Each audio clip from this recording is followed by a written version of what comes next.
지난주에 우리 교회 생일을 맞이해서 아동부에서 교회를 향한 생일 축하 카드를 쓴 것을 우리 교회 학교 전사님들이 제게 보내주셨어요. 몇 개만 읽어드릴게요. 너무 잘 썼어. 자, 한번 보실까요? 교회에게 더욱더 발전하는 교회가 되었으면 좋겠어. 80년 축하해. 케이크까지 그렸죠. 그 다음에 이런 내용이에요. 교회야 생신 축하해. 그리고 80살은 상상도 못했다. 야, 어쨌든 교회 생신 축하해. 80살은 상상도 못했다. 야, 반말이죠. 그 다음 내용은요, 감리교회 80주년입니다. 지금 이 시간까지 열심히 사역해 주신 모든 분께 감사드립니다. 어려운 가운데도 포기하지 않고 사역한 모든 분께 감사합니다. 굉장히 어른스러워요. 예, 이런 축하의 내용도 있고요. 또 이런 내용도 있어요. 생일 축하해. 앞으로 우리가 예배를 잘 드릴 수 있게 도와줘. 그러면서 아주 케이크도 있고요. 교회님 지금까지 저와 함께 해주셔서 정말 감사합니다.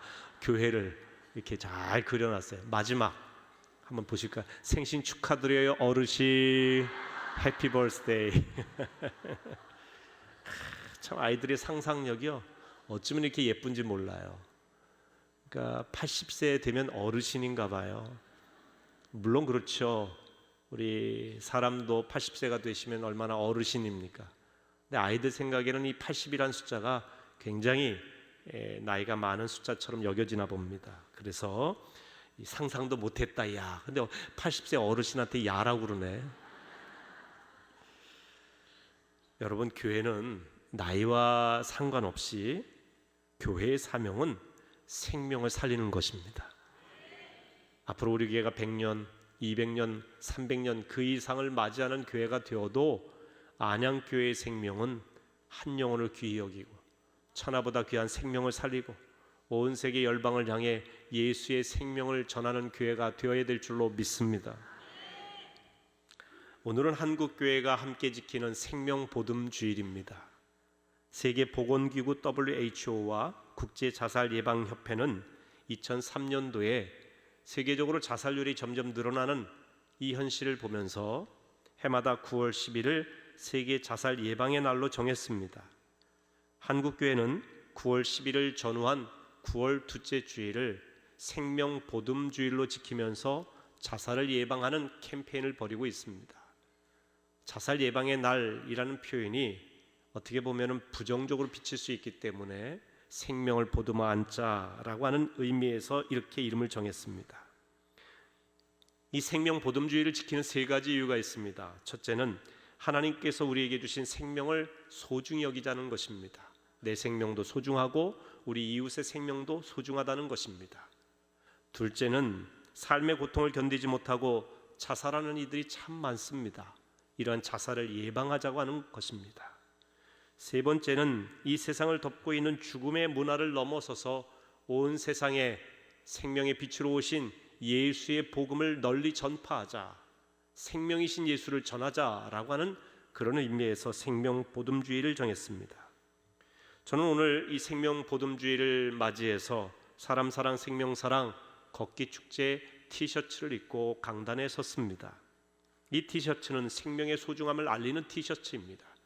또한 이 티셔츠 한 장을 구입하게 되면 생명 문화를 확산하는 일에 우리가 후원하는 것입니다. 특별히 여러분들이 후원한 그 후원금으로 우리 안양시에 있는 많은 학교에 이 생명 존중 교육을 하는 일에 쓰여지게 됩니다. 사실 학교에서 아이들이 국영수 공부하는 데는 많은 자원을 투입을 합니다. 사교육 시장이 20조 원이 넘는다고 하는데 대부분 국영수라고 하는 이 세 과목에 초점을 맞춰서 공부하는 것이 어마어마한 비용을 들이고 있습니다. 그런데 정작 가장 중요한 이 생명이 얼마나 귀한지, 생명을 존중하고 다른 사람의 생명을 귀히 여기고 사람을 서로 왕따시켜서 가슴 아프게 하는 일들을 방지하기 위한 교육에는 우리가 손 놓고 있는 실정입니다. 아이들에게 이런 교육이 별로 없어요. 이런 교육 과목도 전혀 없는 상태죠. 그래서 우리 교회에서 모아진 이 기금을 통해 안양시에 있는 학교에서 교육을 하려고 할 때 그 강사를 후원하거나 그것을 후원하는 비용으로 사용되는 것입니다. 이 티셔츠를 구입한 비용은 그렇게 쓰이기 때문에 생명을 살리는 비용이죠. 저는 후원금 10만 원을 내고 구입을 했습니다. 여러분은 얼마를 내셨습니까? 어떤 분은 30만 원 내셨더라고요. 어떤 분은 100만 원의 후원금도 내셨습니다. 액수가 중요한 것은 아닙니다. 여러분의 마음이 중요합니다. 여러분들이 구입하여 입으신 이 티셔츠는 그런 의미에서 정말 중요한 의미가 있습니다. 혹 구입을 못하셨어도 기도로 후원하시면 그보다 귀한 일은 또한 없을 것입니다. 우리 교회는 2012년부터 사람 사랑 생명 사랑 자살 예방 캠페인을 걷기 축제를 통해서 하고 있습니다. 우리 사회의 생명 경시 풍조의 경종을 울리고 우리 주변의 많은 사람들, 아파하는 사람들에게 당신의 생명이 소중하다고 하는 것을 알리기 위해서 시작한 운동입니다. 처음에 시작할 때는 사람들이 별로 관심 갖지 않는 것 같습니다. 우리 혼자 하는 것만 같았어요. 그런데 시간이 흐를수록 많은 교회들이 동참하고 이제는 한국교회가 함께 하고 있는 운동이 되었습니다. 특별히 3년 전부터 기독교 자살예방센터인 라이프 호프와 함께 생명보듬주의를 함께 지키고 라이프 워킹이라는 이름으로 생명 살리는 일을 하고 있습니다. 올해는 한국기독교교회협의회, 한국교회 총연합회, 한국기독교 목회자협의회, 한국교회 봉사단, 전국신학대학 협의회가 이 운동에 동참하고 있습니다. 얼마나 보람이 있는지 모릅니다. 오늘 설교는 생명보듬주의를 맞이해서 한국교회가 공동으로 이 말씀을 전하면서 생명의 중요성을 알리자고 해서 마련한 설교의 내용입니다. 우리나라 자살률은 세계 OECD 국가들 중에 가장 높습니다. 2019년 자살예방백서에 보면 2017년까지 우리나라의 자살률에 대한 통계가 나옵니다. 10만 명당 24.3명이 자살을 하고요. 하루에 34명이 자살을 합니다. 1년간의 통계를 합해보니까 12,463명이 자살을 했습니다. 우리나라는 2011년 한 해에 이 자살률 최고의 정점을 찍은 이후 해마다 줄어들고 있습니다. 2011년에는 1년에 16,000명가량이 자살을 했어요. 하루에 42명이 자살을 했습니다. 그리고 10만 명당 자살률은 32명에서 33명이었습니다. OECD 국가의 평균이 12명입니다. 10만 명당 자살 인구수가. 우리는 2011년에는 32명에서 3명이었어요. 그러니까 2배도 훨씬 넘죠. 지금은 이제 많이 줄어들었다고 하지만 여전히 세계 자살률에 비해서는 매우 높은 수치입니다. 안타까운 현실입니다. 더욱 가슴 아픈 것은 10대, 20대, 30대의 사망 원인 1위가 자살이라고 하는 사실입니다. 자살은 개인의 문제가 아닙니다. 자살하게 되면 가족들이 너무 아파합니다. 사회적인 고통이 됩니다. 국가적인 문제입니다. 경제적으로도 어마어마한 손실입니다. 여러분들이 자살하는데 무슨 경제적인 손실이 있겠느냐 하지만 한 사람이 가지고 있는 가치가 엄청납니다. 우리나라의 연간 자살로 인하여 경제적인 손실을 계산해 보니까 6조 5천억 원 정도가 된다고 합니다. 그런데 이런 경제적인 수치보다 훨씬 중요한 것은 한 생명이 천하보다 귀하다고 하는 생명의 가치가 점점 식어가고 있다고 하는 것입니다. 자살은 결코 개인적인 문제가 아니라고 했습니다. 사회적인 문제이기 때문에 교회도 관심 가져야 되겠고 교회가 이런 캠페인을 통해서 사회와 국가가 관심 갖도록 하는 것입니다. 법과 제도를 새롭게 만들기를 원하는 것이죠. 그러면서 자라나는 아이들에게서 생명의 소중함을 알리고 내 생명의 소중함을 아는 사람이 이웃의 생명의 소중함을 알게 되는 것입니다. 성경에도 그러지 않았습니까? 계명을 2가지로 요약하면 하나님 사랑과 이웃 사랑인데 이웃을 어떻게 사랑하라고 했느냐? 내 자신과 같이 사랑하라 그랬어요. 예수님께서. 그러니까 내 자신을 사랑하지 않으면 이웃을 사랑할 수가 없습니다.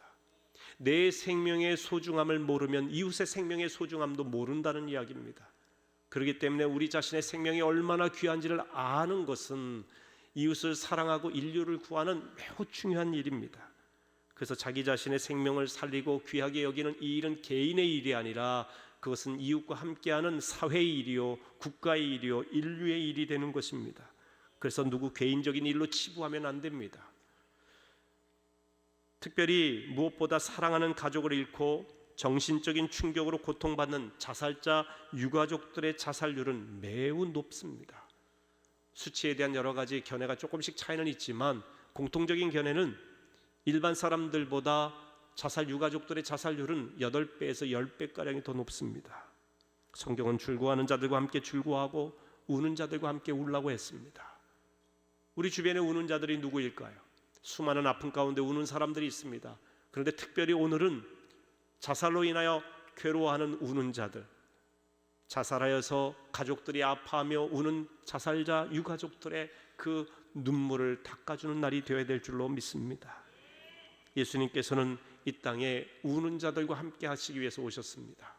죄로 인해서 영원히 멸망받을 수밖에 없는 우는 자들을 구원하시기 위해서 예수님께서 십자가를 지신 것입니다.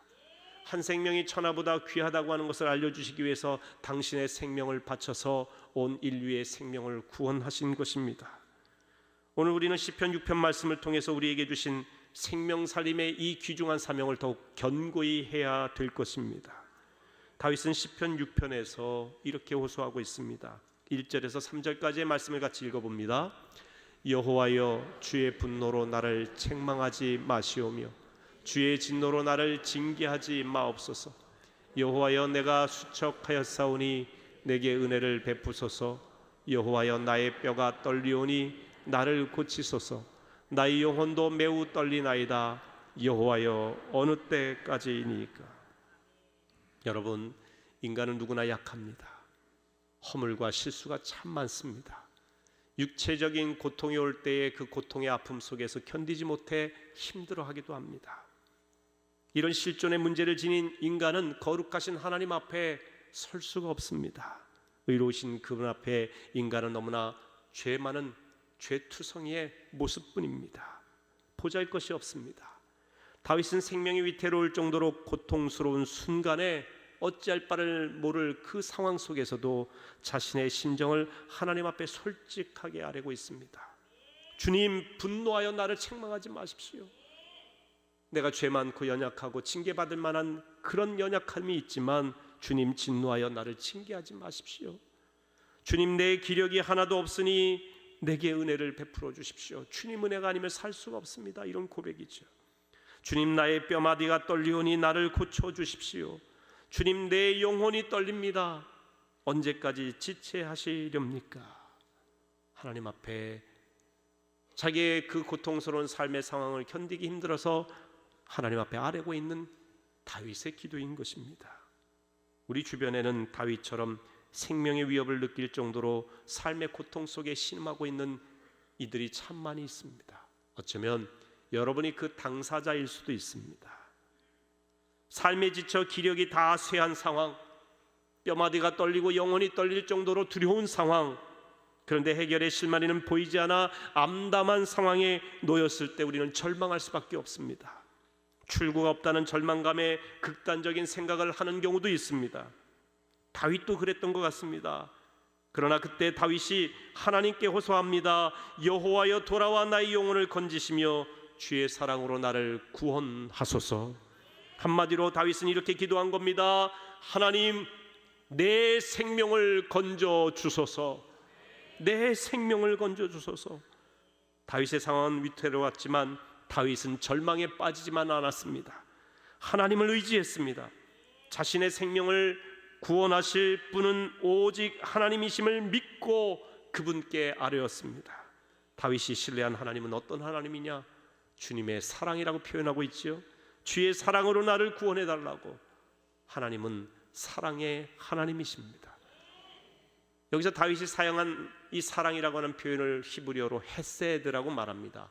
친절, 인애, 자비, 자애, 이런 뜻이 있습니다. 가장 깊고도 높은 차원의 사랑을 말합니다. 도저히 사랑할 수 없는 존재를 사랑하는 그 사랑입니다. 신약적으로 말하면 아가페라는 표현을 쓸 수 있겠죠. 다윗은 시편에서 이 헤세드라는 단어를 참 많이 사용합니다. 하나님의 사랑을 이야기할 때는 꼭 헤세드, 인간에게 볼 수 없는 그 사랑, 자비로우시며 인내하시는 그 사랑, 도저히 자격 없는 인간을 받아주시는 그 헤세드의 사랑에 이 다윗은 그 사랑을 믿고 하나님 앞에 기도하는 것입니다. 여기서 우리가 알아야 될 것은 우리 인생의 문제를 누구에게 가져가느냐, 이것이 중요하다는 것이지요. 인생의 절망적인 상황이 될 때 그 문제의 해답을 구하기 위해서 때로 우리는 우리 자신의 의지나 감정에 맡길 때가 있어요. 해결의 길이 보이질 않습니다. 때로는 미디어에 의지하는 경우도 있습니다. 때로는 다른 사람의 상담에 의지할 때도 있습니다. 물론 어느 정도 도움을 입을 수도 있겠지만 오히려 인간적인 그런 여러 가지 방법을 제시하는 데 있어서나 세상적인 방법은 그 삶의 상황을 더 악화시킬 수도 있다는 것입니다. 다윗은 자신의 인생의 문제를 하나님께 가져갔습니다. 하나님의 헤세드를 신뢰했어요. 사랑의 하나님이심을 믿었습니다. 하나님은 우리가 자격이 있어서 사랑하시는 분이 아니라 연약하고 별 볼 일 없고 쓸모없는 존재라고 여겨지는 우리일지라도 그럼에도 불구하고 사랑하심을 믿고 그 하나님의 헤세드, 그 하나님의 사랑에 의지하여 기도한 것입니다. 하나님, 내 생명을 건져 주소서. 헤세드의 하나님, 자비의 하나님, 사랑의 하나님, 내 생명을 살려 주옵소서 기도한 것입니다. 교회는 하나님의 이 헤세드를 실천하는 곳입니다. 서로 사랑하는 사랑의 공동체입니다. 교회는 우는 자들과 함께 울어야 됩니다. 기뻐하는 자들과 함께 진정성을 가지고 기뻐해야 됩니다. 고통 속에 신음하는 이들의 그 신음소리를 들을 수 있어야 됩니다. 그 아픔을 공감하며 보듬어 주어야 됩니다. 특히 자살자 유가족들에게 관심을 가져야 됩니다. 죄책감에 시달리는 그분들을 위로해야 됩니다. 저는 얼마 전에 전라남도 광주에서 목회하시는 우리 장로교 목사님과 함께 대담을 나누는 프로그램에 함께 참여한 적이 있습니다. 그 목사님이 개인적으로 저와 대화를 나눌 때 이렇게 자살 예방에 관심을 가지고 우리 라이프 오프 기독교 자살 예방 센터의 이사로서 함께 활동하게 되시는데 그 동기가 어떻게 되시는지 제가 여쭤봤어요. 가족 중에 자살한 분이 있어요. 목회자의 가정인데 그 가족 안에 자살한 사람이 있다 보니까 너무 괴롭더라는 거예요. 목회자로서 내가 무엇을 했는가? 부끄럽고 죄책감이 너무나 깊어지더라는 것이죠. 그러면서 본인이 이런 이야기를 하신 겁니다. 자살자 유가족들은 가족의 생명을 보호해주지 못했다고 하는 죄책감 때문에 마음대로 웃지도 못한다는 것이죠. 자신의 감정을 드러내지도 못한다는 것입니다. 때로는 말 못하고 고통스러운 비밀처럼 품고만 있어야 된다는 그런 상황에 놓이는 경우도 많이 있다는 것입니다. 좋은 것을 먹지도 못하고 좋은 곳에 갈 때도요 죄책감을 느낀다고 합니다. 심지어 행복한 감정이 들어올 때도 괴로워서 마음껏 행복해하지도 못해요. 내가 이렇게 행복해해도 되는 것인가? 내가 이렇게 살아도 될까? 자문하면서 스스로 우울해하기도 한다는 것입니다. 반대로 사람들에게 우울한 마음을 들키지 않으려고 밝은 표정을 짓지만 혼자 있을 때는 상대적으로 더욱 우울해지는 경우도 많다고 합니다. 그러다 보니까 삶에 희망이 없다는 거예요. 그래서 자기가 그 과정을 거쳐오고 보니까 특별히 자살자 유가족들에 대한 컴패션이 생기는 것이죠. 이분들이 얼마나 인생의 괴로움 속에 있을까? 말 못하는 고통 속에 있을까? 죄책감에 시달릴까 생각하니까 이분들을 품어야겠다 생각하시면서 그분들에 대한 케어를 하고 계신 것입니다. 여러분, 이런 분들에게 주님의 사랑 헤세드를 전해야 되는 것입니다. 간혹 교리적인 문제로 교회에서 자살자 장례식을 거부하는 일이 있습니다. 과거에도 그랬고요, 지금도 그렇습니다. 그런데 이것은 자살한 사람만 생각을 하는 것이지 그 가족을 돌보는 목회적인 차원에서는 아주 잘못된 일입니다. 장례는 돌아가신 분만을 위해서 하신 게 아닙니다. 살아있는 사람을 위해서도 장례식을 하는 것입니다. 그렇게 해서 세상을 떠난 가족 때문에 가슴 아픈데 장례식까지 교회에서 거부하게 되면 살아있는 유가족들은 어떤 희망이 있겠습니까? 교회에도 버림받았고 하나님께도 버림받았다고 하는 그런 마음이 아니겠습니까? 품어야지요. 생명을 살리는 게 목적입니다. 장례식도요, 죽은 자만을 생각하는 것이 아니라 살아있는 자에게 새로운 생명의 희망을 주는 장례식. 그래서 장례식도 생명 살림입니다. 해야죠. 반드시 해야 됩니다. 삶에 희망을 주는 장례식이 필요하다는 겁니다. 율법과 교리적인 차원이 아니라 생명을 주시는 말씀과 목회적인 차원에서 말입니다. 우리 주변에 아프지만 어떻게든 살아보려고 애쓰는 분들이 참 많습니다. 우리가 조금만 더 관심을 가지고 주님의 그 헤세드 사랑을 가지고 따뜻한 손길을 내밀면 큰 힘을 얻게 됩니다. 사랑하는 성도 여러분, 여러분들이 이 생명 살림에 깊은 관심을 가지고 힘들어하고 좌절하고 낙심해하고 우울해 있는 사람, 그분에게 여전히 예수님은 당신을 사랑하십니다. 당신의 생명은 천하보다 귀합니다. 용기 주는 한마디의 메시지가 그 생명을 살릴 수 있다는 것이지요. 따뜻한 이 주님의 헤세드, 이 주의 사랑의 손길이 필요한 시대입니다. 절망에 빠져 있다 할지라도 우리 인생에는 반드시 살아날 길이 있어요. 그것은 삶의 목표를 분명히 하는 것입니다. 오늘 본문 5절 말씀 한번 같이 읽겠습니다. 사망 중에서는 주를 기억하는 일이 없사오니 수월에서 주께 감사할 자 누구리이까. 이것을 공동 번역으로 보면 죽으면 당신을 생각할 수도 없고 죽음의 나라에선 당신을 기릴 자도 없사옵니다. 다윗은 하나님께 내가 죽으면 소용없지 않습니까? 우리 인생에 하나님께 감사하고 하나님께 영광을 돌리고 하나님을 예배하도록 만드셨는데 내가 죽으면 이 모든 것을 어떻게 할 수 있습니까? 그러니 살려달라고 하는 이야기죠. 다윗은 인생의 목표를 분명히 알았습니다. 인생의 목표는 하나님께 감사하는 거예요. 하나님의 영광을 위해서 일하는 것입니다. 여러분, 이사야 43장 21절에 보면 이 백성은 내가 나를 위하여 지었나니 나를 찬송하게 하려 함이니라, 이렇게 말씀하고 있어요. 우리가 지음받은 목적이 하나님을 찬송하기 위해서입니다. 하나님께 영광 돌리기 위해서예요. 하나님께 예배하기 위해서입니다. 이 목적대로 살 때에 하나님께서는 하늘의 기쁨을 우리에게 허락해 주시는 것입니다. 사랑하는 성도 여러분, 우리가 하나님이 기뻐하시는 생명 살리는 일, 하나님의 영광을 위해서 하나님께 찬양하며 감사하며 하는 그 하나님의 뜻대로 하는 그 일 가운데는 하나님께서 주시는 기쁨이 있는 줄로 믿으시기를 바랍니다. 내가 나의 기쁨을 위해서 내 목표와 내 인생의 비전만을 위해서 살 때는 기쁨이 오래가지 않습니다. 궁극적인 기쁨이 우리 안에서 샘솟듯 일어나지가 않아요. 하지만 하나님이 기뻐하시는 일을 할 때는 하나님이 주시는 놀라운 기쁨과 평강이 있다는 것입니다.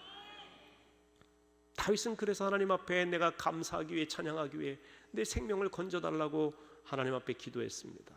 하지만 그의 상황은 녹록지 않지요. 그의 상황이 여러 가지로 여건이 주어져서 하나님 찬양하는 것은 쉽겠지만 너무나 힘든 가운데 있었어요. 그걸 그대로 하나님 앞에 오늘 보면 6절과 7절에 고백하고 있는데, 이 말씀을 세 번역으로 한번 같이 읽어보겠습니다.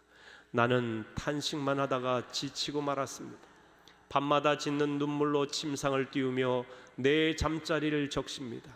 사무친 울화로 내 눈은 시력까지 흐려지고 대적들 등살에 하도 울어서 눈이 침침합니다. 그는 살고 싶었습니다. 하지만 그의 상황은 너무나 어렵습니다. 밤마다 눈물로 탄식합니다. 요가 다 젖을 정도로 눈물을 쏟습니다. 그는 육체적인 질병으로 고통당하고 있습니다. 뼈마디가 떨리고 고통 속에 있습니다. 그리고 자신을 조롱하는 원수들 때문에 마음에 화병이 생겼습니다. 자신을 교묘하게 괴롭히는 원수들 때문에 눈물로 밤을 지새웁니다. 인간적인 마음으로 죽이고 싶을 정도로 괴로웠을 것입니다. 사람이 너무 분하고 괴로우면 시력이 흐려진다고 합니다. 눈이 침침하다고 다윗은 고백하고 있어요. 지금 그는 몸도 괴롭고 마음도 괴롭습니다. 그의 영혼까지도 두려움 속에서 떨고 있습니다. 살아있는 것이 괴로운 상황입니다. 그런데 그 상황에서 하나님께 내 생명을 건져 주소서, 생명 살려달라고 기도하고 있는 것입니다. 왜?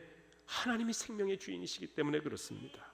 생사는 결코 사람이 결정하는 것이 아닙니다. 하나님께서 살리시겠다고 하면 어떤 상황 속에서도 그 생명은 살아납니다. 하나님께서 거두어 가시면 아무리 살려고 우리가 발버둥을 쳐도 결국 가야 할 인생이 우리 연약한 인생입니다. 다윗은 생사의 주인이신 그 하나님 앞에 살려달라고 기도합니다. 하나님의 헤세드에 의지해서 기도합니다. 그 위기에서 자신을 건질 분은 하나님이심을 믿고 확신하며 기도한 것이지요. 당시에 다윗이 의지할 분은 오직 하나님 한 분이었습니다. 가족을 의지할 수가 없었어요. 심지어 아들이 압살롬이 반역하는 상황이에요. 그의 아내는 그를 무시하기도 했습니다.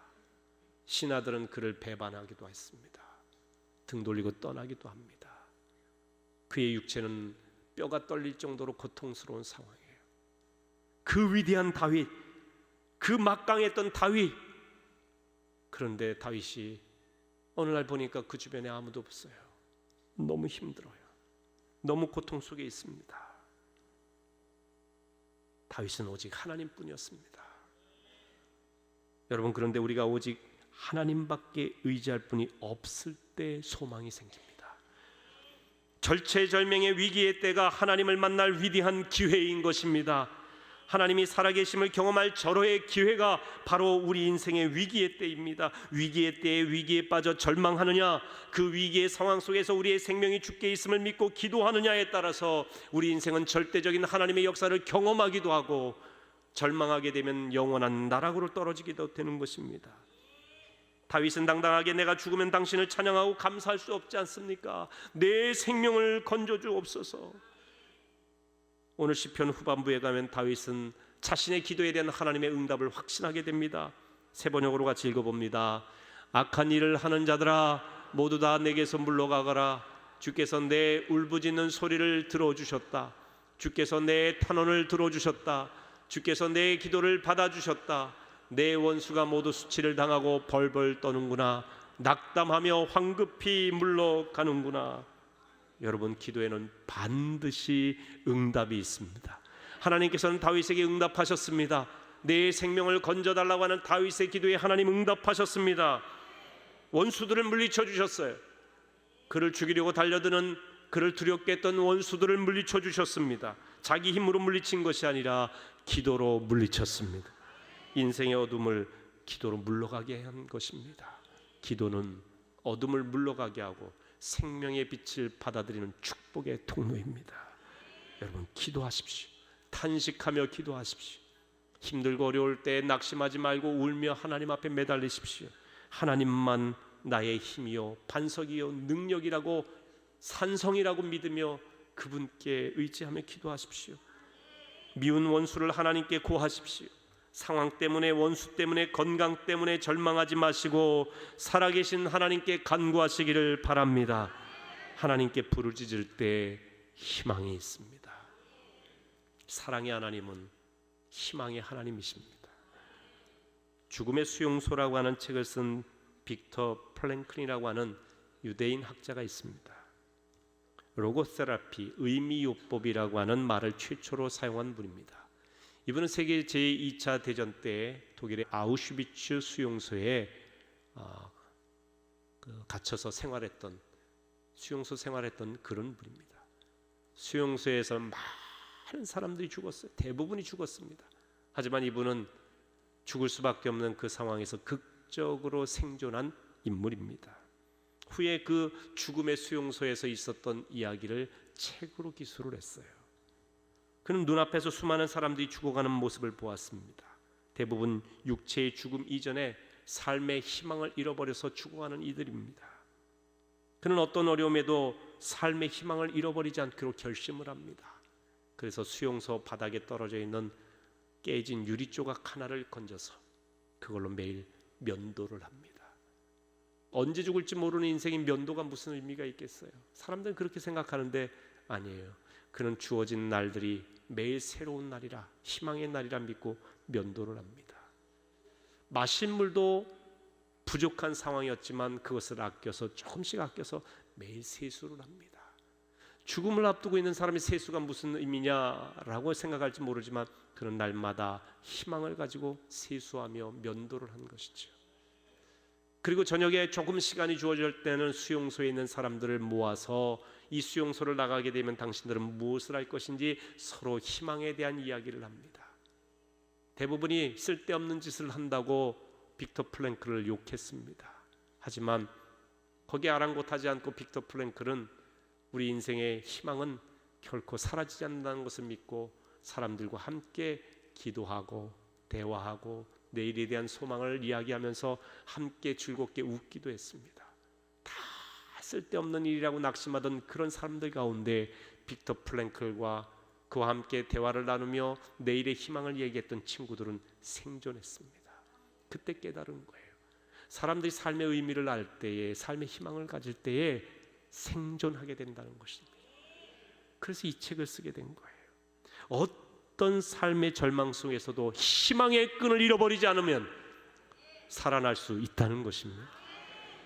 여러분, 어떤 상황에서도 희망을 버리지 마시고 살아계신 하나님께 기도하시기를 바랍니다. 하나님은 반드시 여러분의 기도를 들으십니다. 생명의 주인이신 하나님께서 살려달라고 탄식하며 기도하는 여러분을 결코 외면하지 아니하십니다. 나를 죽이려고 하는 원수들을 물리쳐달라고 기도하십시오. 힘들어 어려울 때도 그대로 주님 앞에 고하십시오. 하나님, 내 생명을 건져주소서 기도하십시오. 살려주실 것입니다. 또한 다윗처럼 고통스러운 상황 가운데 있는 우리 이웃들을 외면하지 마십시다. 그 이웃들 참 귀중한 생명, 그 이웃을 위해 살려달라고, 도와달라고, 위로해달라고, 그 생명도 건져달라고 우리 함께 기도하시고, 그리고 우리 이웃에게 당신의 생명이 소중하다는 사실을 알려드립시다. 하나님이 하시면 능치 못함이 없을 줄로 믿습니다.